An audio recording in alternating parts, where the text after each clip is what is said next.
Alright, y'all already know the drill. New One Piece, I cover it.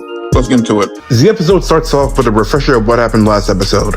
Kuma's in a field, his dad's getting locked up, his dad telling him that his mom is dead, him getting whipped, his dad giving him hope, but getting shot in the process, him running in a field again, which leads to him getting jumped, and then getting saved by Eva and them, which leads to where we are right now. Anyways, it's time for God Valley, and the slaves are running away from the Celestials. The rules of this game is that the Celestials are gonna hunt these rabbits, with 150 rare rabbits, and 13 super rare rabbits worth 10,000 points each, and any one shot we giving a bonus, and you'll receive any one of these fancy schmancy prizes. God damn, Going is so cool! And that St. J. Garcia Saturn, he's a bitch-ass motherfucker. Anyways, we now cut to our protagonist of this arc, fleeing and escaping from the being hunted from these Celestials. But then we cut to the character with the most screen time in the show, Kong, and he's talking to someone. And that someone being my goat, Monkey D. Garp, and he's chilling by the pool with the hoes! So that means for now, he's off the clock. I say for now, cause as soon as Kong drops Roger's name, Garp drops all of his things and suits up to get ready to go to God Valley.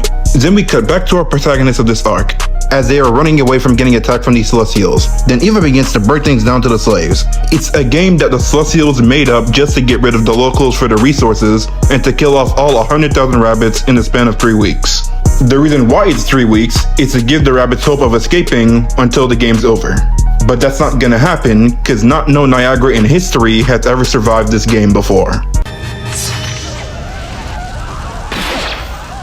Damn, Gawling is so cool. Also, this is being broadcasted? What is this, the Super Bowl? But then we cut back to our protagonists, breaking out of their chains with the help of this fishman, who I honestly thought was hacked when I was reading the manga.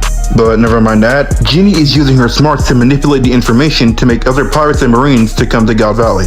Also that the prizes are their ticket to get out of God Valley, which are Kuma's and Kaido's fruits respectively. Now, it's time for the heavy hitters. But first, if you like what you're watching and you want to see more of it, hit like and subscribe. Alright, I'm done. Now back to the video. The first set of heavy hitters to land on God Valley are the Rocks Pirates, led by Rock Caesarpack, who apparently sounds like this, by the way.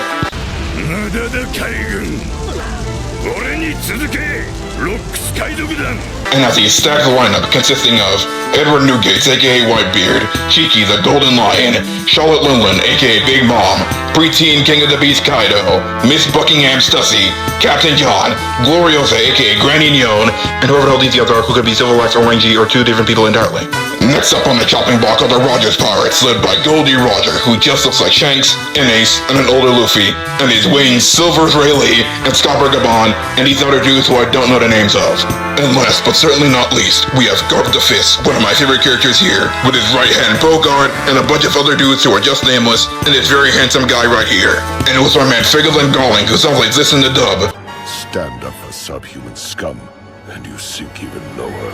With the God Knights, all competitors have been set, and the battle starts! Not now, because we don't have the budget for that yet. Sad. But anyways, hey, Kuma and Eva have got the treasure chests, and they found the devil fruits. Things are going great! Until Prime Big Mom comes for the top rope and clotheslines Ivankov into a wall. Damn. And as Big Mom goes to do it to Kuma, Eva pins her down and tells Kuma to run away as he eats the devil fruit, and Eva tells him,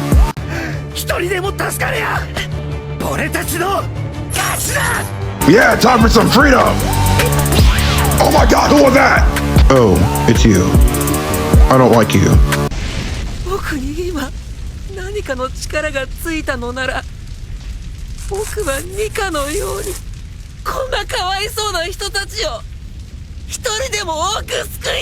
Yeah, Kuma, talk that talk, boy, that's what I'm talking about! What does he mean by that? You know what? I don't even know why I ask. He's racist. I should have known. But anyways, we already know how this ends. We don't get to see probably the best fight in One Piece. The whole situation gets covered up by my goat Morgans. Kuma saves over 500 people, and Eva gives his hands the title, The Hands of Liberation. Nice. Then Ivankov for some reason decides to just dip off. Well, we'll never see them again. Anyways, it's now Jing and Kuma living in Kuma's family's church, living their best lives. Working, beating people up, healing people, making friends, eating, and crying. God, it's gonna be a rough few weeks. Anyways, we cut to a few years later, and we see that Kuma's a pastor now. at the age of 17 no less. Praise thee, brother Kuma. Amen. And every Sunday he helps out the old people of Sorbet Kingdom, relieving them of their aches and pains in their backs, in their joints, and wherever else it hurts for old people. And we get to see Ginny at the age of 21, and she's looking... She's looking good, and we'll leave it at that. Anyways, new big badge just dropped. His name is King Bakori, aka Celestial Dragon Lapdog number 676. And apparently, if the people of Sorbet fail to pay up for the heavenly tribute, they get locked up like that one Akon song. Plus, he won't feed his prisoners. Which, in a way, he's not wrong, but he's not right either. So, I'll leave him off the hook for this one.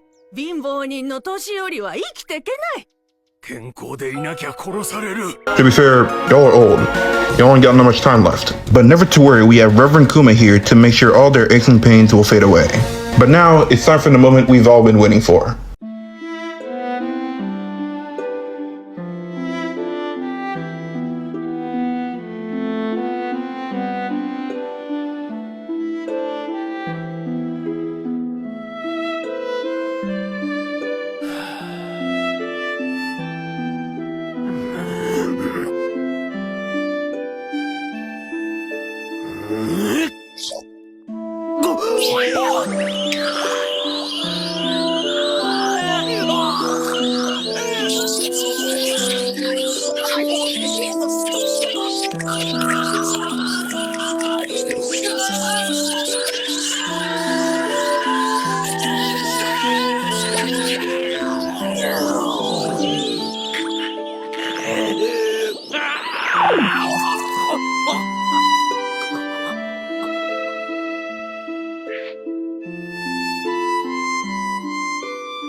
Damn.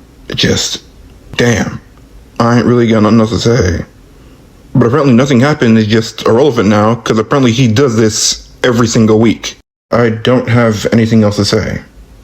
But I do have this to say. Kuma here says this.